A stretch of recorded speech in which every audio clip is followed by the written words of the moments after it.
নমস্কাৰ বন্ধুসকল, আজি আমি আলোচনা কৰিম অসম চৰকাৰৰ নিযুত মইনা 20 আঁচনিৰ বিষয়ে, যাৰ প্ৰপত্ৰ বিতৰণৰ আনুষ্ঠানিক শুভাৰম্ভ সদ্য মুখ্যমন্ত্ৰী ডক্টৰ হিমন্ত বিশ্ব শৰ্মাই কৰিলে।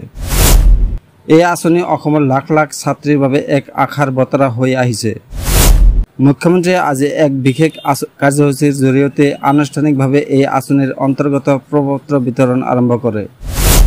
নিযুত মইনা আঁচনিৰ প্ৰথম পৰ্যায়ে উচ্চতৰ মাধ্যমিক HS পাঠদান গ্ৰহণ কৰা ছাত্ৰীসকলক বছৰি 10,000 টকাৰ সহায় প্ৰদান কৰা হৈছিল।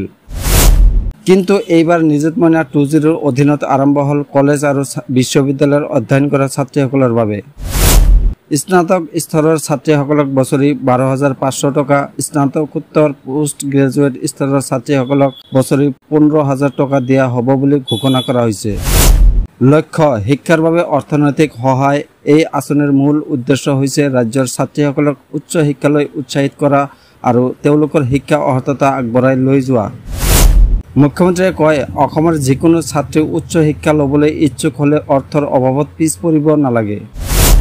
আবেদন আৰু বিতৰণ পদ্ধতি: ছাত্ৰীবৰ্গে কলেজ বা বিশ্ববিদ্যালয় যোগে আবেদন কৰিব লাগিব। এক প্ৰপত্ৰ বা অনুমোদন পত্ৰ বিতৰণৰ জৰিয়তে আঁচনিৰ অন্তৰ্গত ছাত্ৰীসকলক চিনাক্ত কৰা হ'ব। বিতৰণ সম্পূৰ্ণ ডিজিটেল পদ্ধতি কৰা হ'ব আৰু টকা ডাইৰেক্ট বেনিফিট ট্ৰান্সফাৰ DBT জৰিয়তে একাউণ্টত জমা হ'ব।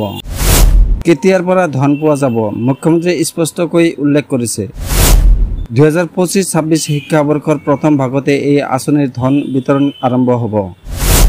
অক্টোবৰৰ পৰা ছাত্ৰীসকলৰ একাউণ্টত ধন জমা হ'ব বুলি আশা।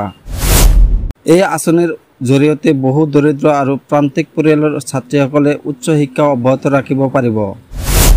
গাঁও অঞ্চলৰ ছাত্ৰীসকলৰ লগতে আদিবাসী পিছপৰা জনগোষ্ঠীৰ ছাত্ৰীসকলেও এই আঁচনিৰ সুবিধা লাভ কৰিব।